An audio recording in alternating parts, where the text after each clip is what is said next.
Hi, I'm Liam Give 100, and today is October 12th. 12th? 12th? Wow, that's, you never really realize how weird 12th sounds. 12th. What? So many non-vowels at once. Okay, whatever, it doesn't matter. Either way, I feel obliged to complain a little bit about this. I uploaded my video on October 8th, and it is taking this long. It is still not up on YouTube. There was a problem, and then I had to upload it again on October 9th, and then I had to change a thing, and then it's waiting to do another thing. So it's not, super bad, but it's, absurd. It's completely absurd. If this video uploads before that video does, because that video is so much longer, I'm going to be really upset. Either way, I have something pretty cool to show you today. I think it's something that I always wanted to know all about for a really long time, and only recently did I finally discover. I started learning about this 5 years ago, and I feel like only recently did I finally get a good handle on how all of it works, because there are a lot of videos on how chunk loading works in 1.9 and later, but it changed a little bit, and I'll actually go over those differences in this video. So I was kind of confused for a really long time, but this is how 1.8 chunk loading works. Also, mobs on and generate structures don't even pretend it doesn't make the video more interesting. Redstone ready, more like uninteresting. Also, I tried to name this chicken world spawn, but somehow I ended up naming every single passive mob in the entire world spawn, so now everything is world spawn, just so you know. Either way, this is pretty much the first episode of a kind of serious thing I'm going to do, but it's not really a series. I'm just going to call it the tutorial series, because it's just teaching you how to do more basic parts of high-level redstone and stuff like that, and the less technical Minecraft. So first I'm going to have to go over some basics. First of all, what even is a chunk, you may be asking? Well, a chunk is a 16 by 16 by 256 area. Chunks actually go all the way up to a build limit. This marks out a chunk, and you can see on my F3 menu that in chunk I am 0, 15, 0, and as I go over here, eventually I am 15, 15, 15, but now I'm in the next chunk, because I'm in 0, 0 of this next chunk, and now I'm in this chunk. So the game keeps track of the chunks on your F3 menu. But why do these chunks exist? Why is Minecraft separated into these chunks? Well, you see this infinite world around me? It's infinite. It goes on forever. Well, not really. It's 60 million by 60 million blocks. But that's close enough for a computer. How can a computer handle all that? How can a computer process this entire world all at the same time? The answer is it can't. That's impossible with our current technology. Instead, it loads and unloads chunks based on where you are to make it look like the entire world is doing things all the time. But if you go too far away from stuff, it's going to stop working, which is why you want to know how to chunk load and force load and load chunks so that your big iron farms or other farms can keep working. Just a little warning though, if you're too far away, wheat farms aren't going to work if you're, I believe, 256 blocks away or 16 chunks. Important edit. I believed wrong. It was 128 blocks or 8 chunks. You must be within 8 chunks of your wheat farm or whatever for it to grow. Because a player has to be within 16 chunks for random ticks to occur, which is how wheat grows. Just so you know, here's how random ticks work. This is kind of unrelated to everything else. But in every single sub-chunk, which is a 16 by 16 by 16 area, instead of a 16 by 16 by 256, going up to the build limit, every 20th of a second, 3 blocks are chosen to do a certain thing, and if it's a crop like wheat, that thing is going to be grow, unless the ground it's on is not wet, in which case there's only a percentage chance that it's going to grow. Or if it's planted next to too many crops of the same variety, it also makes it less likely to grow. There are things that make it less likely to happen, And if you've ever hovered over a sapling with F3 on and seen the growth stage of it, then you know what I'm talking about. When those are randomly ticked, their growth stage goes up so that they don't grow up too fast. So that's how random ticks work. So what chunk loading isn't going to be able to do for you, it's not going to be able to allow you to have your wheat farm or other farms like that keep growing while you're far away doing something else. And it's also not going to allow your hostile mob farms to pop off, because hostile mobs instantly despawn the moment they spawn if they are more than 128 blocks away from the player. So there you go. So yeah, more about how chunks exist. So Minecraft is just a bunch of 16 by 16 by 256 little chunk areas, and that unload and load again. So most of the world isn't doing anything for a really long time, which is why when you were a little kid and you didn't understand programming and you walked away from, I don't know, your farm and stayed far away from it for a long time, and then you walked back, you were like, why didn't it grow all the way to the top? And now you understand. A better example is entering the Nether. Let's say you have a big wheat farm and then you enter the Nether. Now, even if those chunks are loaded, because you're going to be far away from them, it's going to stop happening. So that's why it's important to understand chunks and how they affect the world. It's one of the most simple pieces of technical redstone, and it's why I think it's pretty important to make a video about, because I feel like very few people have a solid idea like all about chunk loading. A lot of people know a little bit about it, but this video will be covering pretty much everything except for the chunk loading hash map. If you want to know the chunk loading hash map, because that's very important for 1.9 and past chunk loading, but not important at all, pretty much completely irrelevant for 1.8 chunk loading. So if you want to learn more about that, you can click the Gnembon video down in the description. That goes pretty in depth there. But otherwise, if you're playing in 1.8, that's going to be pretty much completely useless. You do not need to know which order chunks unload in. Now, a couple more basic things. This is very important for you to know. I'm not going to be talking about much more in the video, because this is only to know why, you know, you're like, oh, what? I chunk loaded this place. Why isn't it working? Why aren't the animals in it? I don't know, doing whatever. Why isn't my minecart clock working in this chunk because I loaded it? Well, there are two types of chunks in this game. Well, three if you count unloaded chunks. But there are entity processing chunks and lazy chunks. These are all lazy chunks. And this is an entity processing chunk. A chunk is only entity processing if a 5 by 5 area of lazy chunks is around it. Just a fun fact, just a little bit of trivia. The game code doesn't actually recognize a difference between these two chunks. The game code just thinks a loaded chunk is a loaded chunk and an unloaded chunk is an unloaded chunk. However, every single entity in a chunk that's loaded, every entity in a chunk that's loaded at the beginning of every tick, or 20th of a second, is going to check if there's a 5 by 5 area of loaded chunks around it, and if there isn't, it's just not going to do anything. It's just going to like float in the air instead of falling, or just not move at all instead of whatever you thought it would be doing.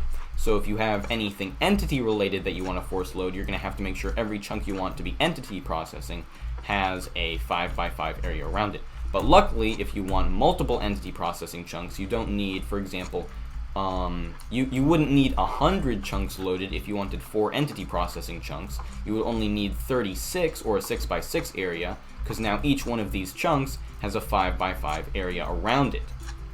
So as you load more and more chunks, you need an exponentially lower number of chunks that are lazy chunks. Other things, so now onto chunks that stay loaded, because this is important. Now I'm going to go over the basics of chunk loading. First of all, there are chunks that just aren't even attempted to ever be unloaded by the game. The game will never try to unload these chunks until you stop the server, or if you're in a single player world, escape disconnect. Either way, this is the world spawn chicken. I used a chicken for this because he has to be in between these 4 blocks, so I couldn't have used a block. I could have just put like 4 of these cyan blocks down. By the way, this isn't a gray clay block. This is a cyan block. But it's gray. I literally used this because I wanted a gray color. Like, I hope I'm not colorblind, but brother, this does not look cyan. That's just gray. And this isn't really lime, it's pretty much the same color as the grass, just a little lighter. This is just normal green. At least, you know, yellow and light blue are still normal. Anyway, this is world spawn. A world spawn exists in every world, but it's not always... Oh, right, he lays eggs, I forgot about that one. It's not always at 0, 0. The world spawn can be up to like over 1,000 blocks away from 0, 0. I think it has to do with the Minecraft seed of that world that you create. But anyway, the world spawn, first of all, player spawning, I think this is pretty important. Player spawning happens in a 20 by 20 block area in the middle of the world spawn. So it can be in like a 10 by 10 area in this chunk, a 10 by 10 area here, and 2 more 10 by 10 areas here, but it can't be on the 6 blocks on the outsides of these chunks. So actually a cool way to find world spawn just spawning into the world, if, as you can see in the upper left on my F3 menu, that chunk thing 1, 10, 15, I would know where the world spawn was. I would just have to go to the nearest chunk corner or place in between 4 chunks. This is a chunk corner. That's all I would have to do to find the world spawn. If both your X and Z coordinates within the chunk value are either from 0 to 5 or from 10 to 15, then you're going to know where world spawn is, because you couldn't have spawned on the outside of one of these chunks. However, if they're in the middle, you don't know if world spawn is here, here, here, or here, because you spawned in the middle of this chunk, and it could be any of these 4 places. So that's just a fun little trick on how to find world spawn quickly. I think the most efficient way to find world spawn is not with a compass, but just the moment you spawn into the world, killing yourself over and over again, and respawning until you know exactly where the world spawn has to be. I think it's by far the easiest way. Anyway, moving on. Also, another area that the game just doesn't try to unload ever until the server restarts or you leave the world is a 21 by 21 chunk-wide area around the player. In single player, it's a little different. Right now, it's a 33 by 33 chunk area. Now, it's a 5 by 5 chunk area. It's all about my render distance. However, on a server, the default is always 10. However, they can change this in the server preferences, I believe, .text. I believe the server preferences .text. They can edit what the render distance is on the server. So just keep that in mind if you're trying to do chunk loading on a server and player chunk loading doesn't seem to be working correctly. They might have turned it down to 8, they might have turned it up to 16 because that's the default in single player. It's probably lower on the server so that more players don't cause as much lag as they normally would, and the server can run a little bit faster. But those are the chunks that are never going to unload. So world spawn is actually considered very, very valuable because the 21 by 21 area I'm in is going to unload when I leave it. The moment I go from this chunk to this chunk, I just unloaded 33 chunks over there and loaded 33 chunks over there. So if I go out adventuring, those chunks are going to unload. However, the world spawn isn't going to unload until the game restarts. Now, let's talk about what loads a chunk. What is going to load a chunk? Well, here are ways to load a chunk without a player walking into it. The world spawn's always going to be loaded. If you walk into an area where your render distance is going to load that chunk, then obviously that chunk is going to get loaded. However, you don't need a player or spawn chunks to load chunks. Many things can load chunks, which is very good. It enables a lot of fun chunk loading technology. So the first thing, and by far the most popular method, is this hopper with an item in it. It has to have at least one item in it right here, pointing into this chunk. As long as this chunk, when this chunk gets loaded 1/20th of a second later, this chunk will also be loaded every single time. The reason for this is the hopper checks if there is a chest here to put the item in. It causes kind of a block update when this chunk loads. And then you got this chest over here. Now chests are kind of interesting. They're like a semi-hopper, because the moment this chunk loads 1/20th of a second later, this chunk will load. However, if you run over there and unload this chunk, but this chunk stays loaded, this chest will not reload this chunk. However, if the hopper's here, it will keep this chunk loaded constantly. This is why, in order to have a bunch of chunks that never unload, I'm going to go over these repeaters later. These symbolize a chunk with a hopper pointing this way with an item in it. This is a chunk with a hopper pointing into this chunk with an item in it. That's what these symbolize. I think they're a pretty good visual indicator. That's why you have to use hoppers if you want permaloader chunk chains. Anyway, now let's go over to this piston. This piston pushing in here will also load this chunk, along with this piston pushing a block in here. However, interestingly, this piston pushing a block over here will load this chunk as well. Kind of interesting. This redstone will load this chunk. That makes sense. You weren't surprised by that one. However, this redstone will also load this chunk, even though that's definitely not affecting anything in here along with this piston. So what determines whether or not a chunk will load? Whether or not a block update detector will go off. If you put a block update detector right here, you're going to be able to see whether or not something here will load this chunk. Block updates will always load chunks, along with item updates, or whatever this is called, because I know this doesn't cause block updates. Or at least I'd be very surprised if these cause block updates. I know this causes a block update when it's open, though. Anyway, block updates will always load a chunk. If the game has to see what's in a chunk, if the game has to update a block in a chunk, it's going to load that chunk and say, hey there, give me that, give me that block. Give me that block so that I can see whether or not this update affects something. Along with redstone actually updates this block, which maybe is a glitch because it shouldn't. It should only update here if there's a solid block here, and this would be powered. But block updates are how you know whether a chunk will or won't be loaded. And then you get portal loading. That's pretty much all of chunk loading, except there's another very important one, which is going to be important for later in this video, which I call interdimensional chunk loading. If you throw an item, or if any entity goes through this portal to the other side, this is exactly how it's going to work in the game code.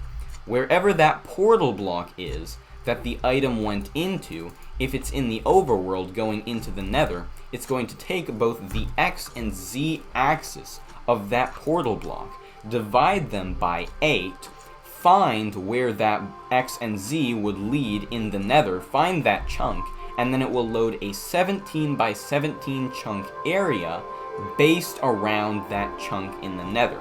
So it won't actually load it based on the exit portal. Instead, it will load it based on this calculation. I'm guessing this is also a glitch. I'm guessing they just thought, oh, I can just calculate it and do a little programming shortcut instead of finding the exit location. But I guess they forgot that portals can link into places that aren't exactly where they are in the other side of the world. And then if it's in the Nether, obviously instead the X and Z coordinates will be multiplied by 8, and then it will load the 17 by 17 area on the other side. This shouldn't matter that much. You should pretty much just be able to think it's coming from the exit portal, because a 17 by 17 area is so large, only if you have to chunk load something very big is this going to make a difference. But just so you know how it works exactly, because I think it's kind of interesting. Okay, back to over here, I think. Now I think I'm going to over here. So, no, first, because I haven't told you how chunk unloading works yet. So if all these chunks are being loaded, yay, can't we just walk into a bunch of chunks and load a bunch of chunks? Well, no, that's not how it works. The first way that chunks unload, and the most common way, is a player leaving them. If you go from one chunk into another chunk in a way where certain chunks will no longer be in your render distance, those chunks leaving your render distance will unload. Whether it's by walking, throwing an ender pearl, going into a portal, disconnecting, dying and hitting respawn, no matter how you leave those chunks, the moment your client side realizes that it's no longer loading these chunks, it will send a message to the server saying unload these chunks. So you'll never have to worry about interesting scenarios where you enter a nether portal and then you have to think, are those chunks still loaded? Did they unload? Maybe part of them unloaded? I don't know how glitchy this is. No, it's very clear programming. The moment you leave a chunk, no matter how, that thing is going to unload.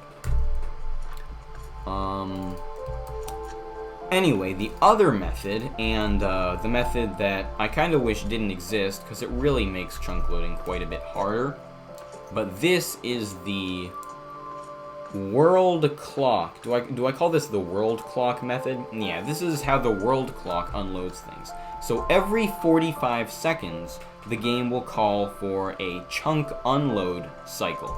Chunk unload cycles, which happen every 45 seconds. This is actually a difference from Minecraft 1.8 to Minecraft 1.9. In 1.9, they occur every 15 seconds.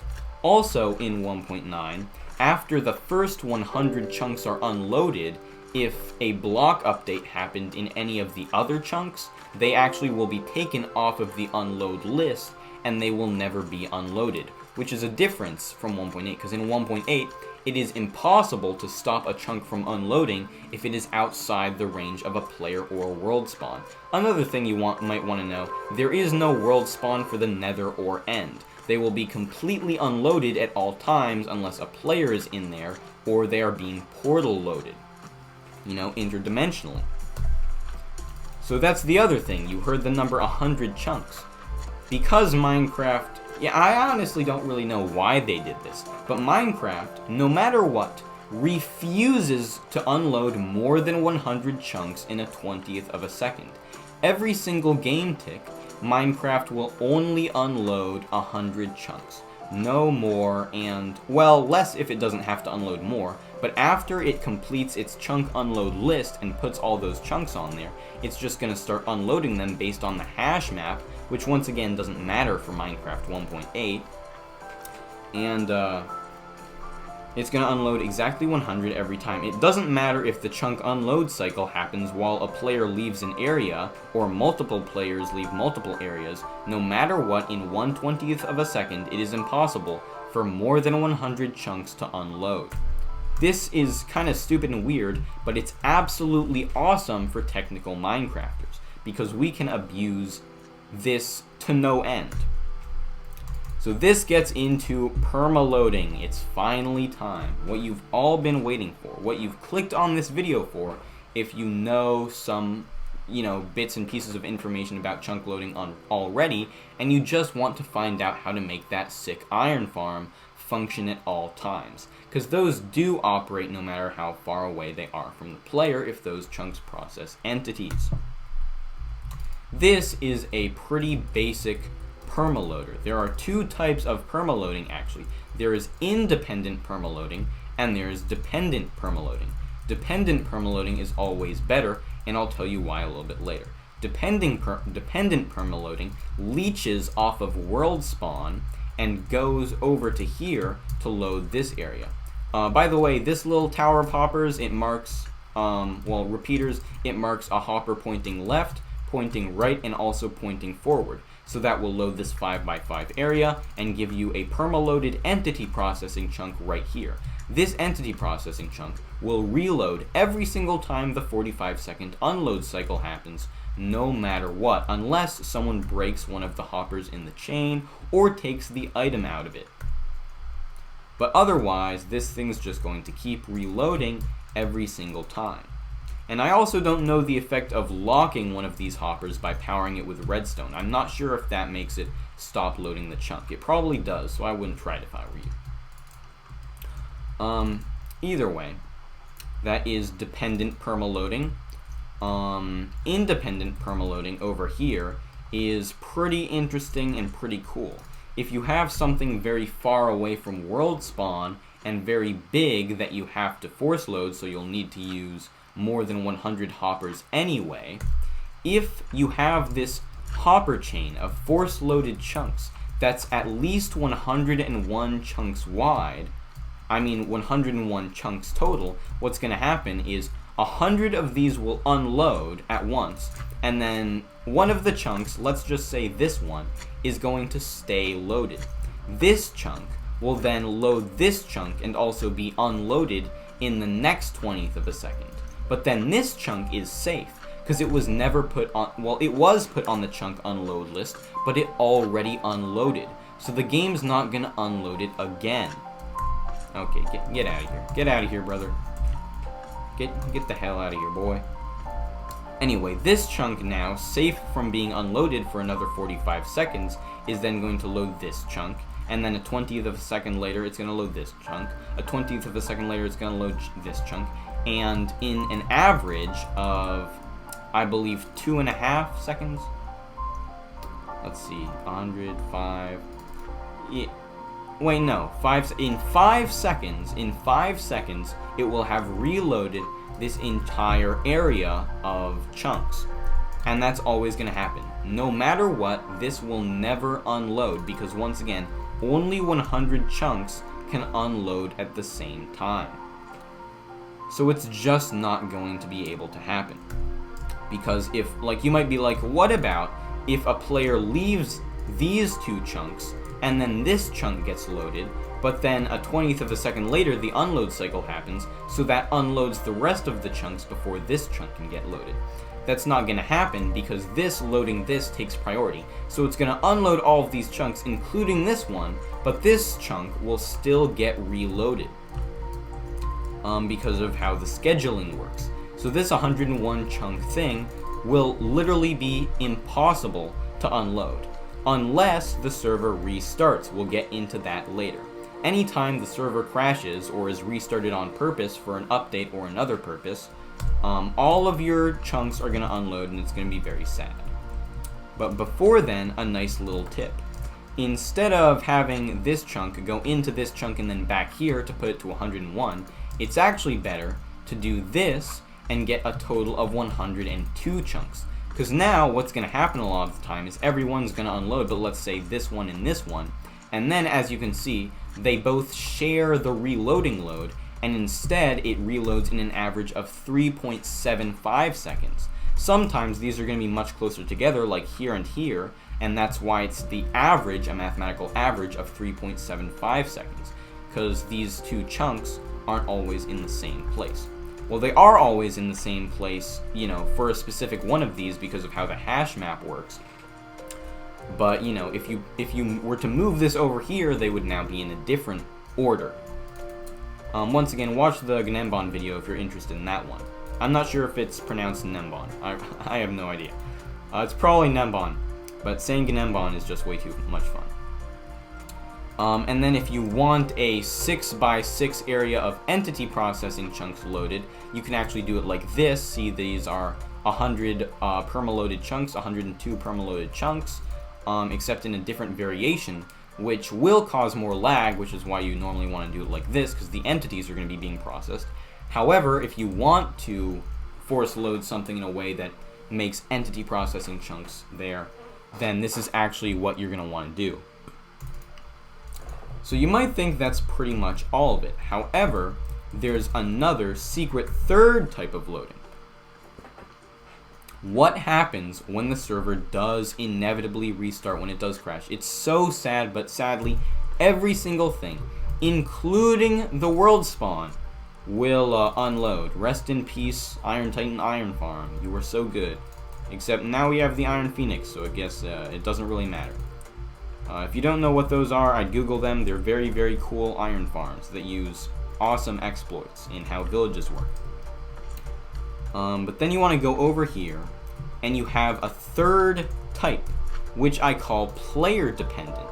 So what's going to happen is the server's going to reload, all the chunks are going to unload. There's a command block clock in chunks over here, but they're not loaded yet. However, if I use this cheapest possible instant line, which is, just fun fact, this is the cheapest possible instant redstone line you can make.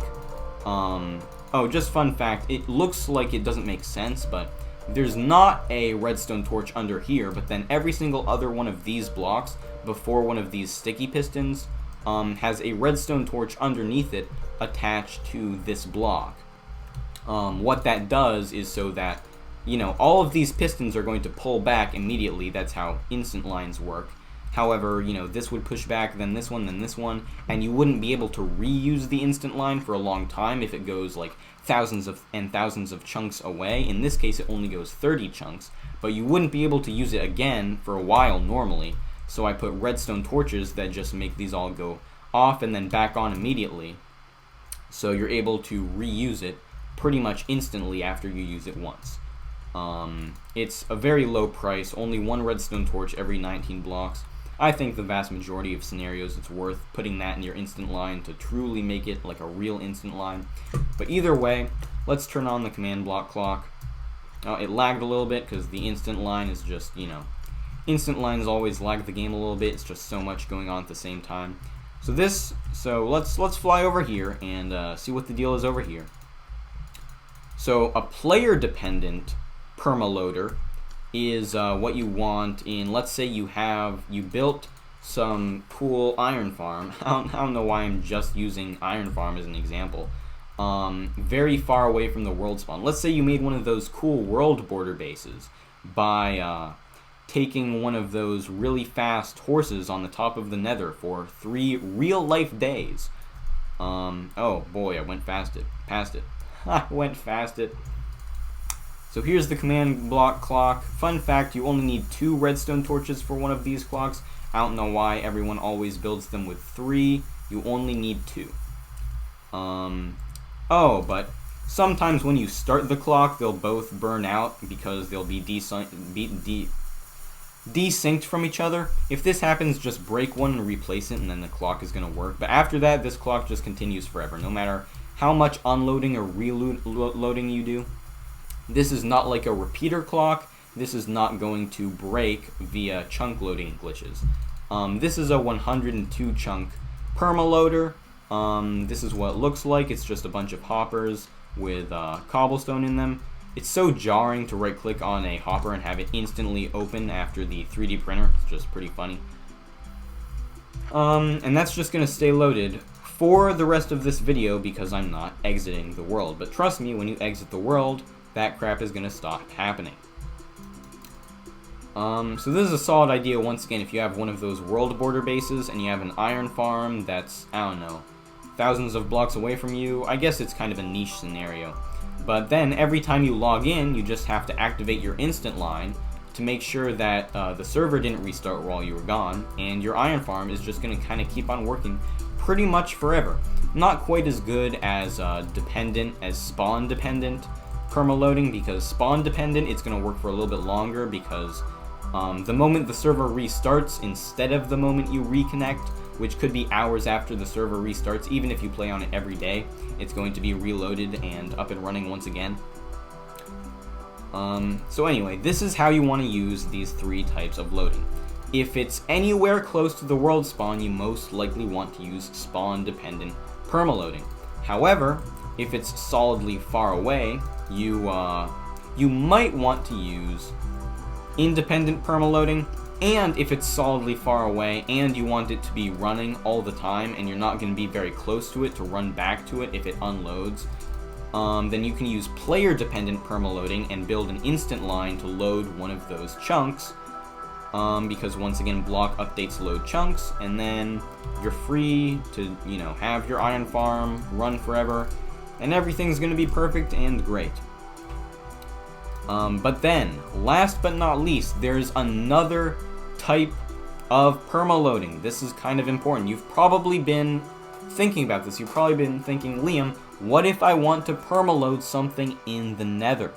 Well, what you would do is you would build a, there are, you know, the 3 types of loading work once again there. If you just put one of these independent perma-loaders. Okay, so I guess take this video with a grain of salt, more like a salt ingot, honestly. Wow, I don't know why I didn't get water after I finished this, and before this one I forgot again. Oh my goodness. Really, you can just order a metric ton of salt. You'd be completely justified, because not just did I say with complete confidence that this command block would be saying Subchief for the rest of the video, and that wasn't what happened, but I didn't even realize, which is really sad, and just looks so dumb in the recording, because you see it slowly go down the chat box, and I just keep on going. But in my defense, so I went over to here to check what happened, thinking that the hopper clock must have been broken, but it turns out that really, it's the torch clock. So apparently, in my defense, I unloaded and reloaded that torch clock you saw on my 3D printer, which is built the exact same way this one is, hundreds of times, and it never caused any problems. I have never once in my playing Minecraft seen a torch clock stop working. So the torch clocks just haven't done me wrong before, I guess. I'm sorry, but you can count the seconds. I was not wrong on the chunk unloading. It took more than 1 chunk unload cycle. For this to happen, it took 3. It took 3 chunk unload cycles for this to stop saying Subchief, because it was more than 90 seconds before I left this. After I left this area. Oh my goodness, but it did look really dumb. So just so you know, I just wanted to clarify, even though it stopped saying Subchief, these chunks are still loaded. I wasn't wrong on the chunk loading, I was just wrong on torch clocks. So now I don't know what clock you can use, which is being, even hoppers are gonna do, yeah, no clock is sacred anymore. It turns out that every clock is weak to chunk unloading and reloading, so wow, that's kind of crazy. That's really too bad. Either way, back to the video, I guess. Okay, this time I didn't get myself water, not because I forgot, but to punish myself, because I already looked dumb, but now I look really dumb, because earlier I reprimanded people for putting a 3rd redstone torch here, because it changes nothing. But I'm the real moron, because actually, oh my goodness, actually that's what makes it immune to chunk unloading and reloading problems, because I just did some extensive testing, and it lasted at least like 10 cycles with me over there, so it's that's totally the reason. Wow, I was just the most wrong anyone could ever be. That's just so awful. Oh my goodness. You just put one of these independent perma-loaders of 102 chunks in the Nether, it's just going to be another independent loader, and you'll just have to go into the Nether and go to its location if you want to reload it if the server restarts, or if you leave your single-player world if you're on single-player. But I make my videos, tutorials, more for SMP servers, because in my opinion, what's the point of doing something really awesome in Minecraft if no one's going to see it? So my survival videos of inventions that are good for survival are more of like an SMP tutorial, how to show your friends that you're really cool in an SMP server. I've always found that much more fun. So yeah, it's just going to be independent in the Nether, or the end dimension. Once again, portal loading works pretty much the same for the end dimension, except of course it's not divided by a certain number of blocks when you throw it into the portal. It's just the X and Z coordinates in the other dimension. Which is too bad, because you can't load anything in the overworld from the end, because the exit end portal is most likely going to be close to 0-0. Well, sometimes the world spawns not as 0-0. You know, maybe you can load things by throwing stuff in the exit end portal back into the overworld. Yeah, that's probably doable. Man, I forgot my water for this video, and you're probably starting to be able to hear it, but this video is pretty short anyway, and it's not going to go on much longer, so I think it's pretty okay. Interdimensional chunk loading. So that's the independent chunk loading, pretty much nothing changes. If you want to do spawn loading, however, if you want to do spawn-dependent loading in a different dimension, you're just going to have to do something like this, except it's going to have to go into one of those machines, which is probably just going to be a dropper clock underneath a hopper underneath a chicken, so that every 7.5 minutes on average, between 5 and 10, that chicken is going to crap out an egg, which is going to go into that hopper, going into the dropper, and going to be shot through the portal, the nether or end portal, whichever dimension you have to permaload, and then it's going to reactivate that dependent permaloader in that other dimension. Or just interdimensional player-dependent permaloading, which is you activate an instant line, which goes to a dropper underneath a chicken, and then throws it through a nether portal or an end portal or whatever, and hits that would normally be dependent force loader. So that's how you force load chunks. It's honestly much more simple than, I feel like I've made it as simple as possible in this video for how complicated it is. You know, as you can see, there aren't many visual helpers. There are only so many things I had to go across. I don't think that's the right way to say that. Either way, I hope you enjoyed, and I hope you're going to be able to chunk load better. Put any questions in the comments if you have them. I think you shouldn't, though. I think I went over this pretty well. Yeah, went over. That's the right term. Oh my goodness. Either way, happy chunk loading.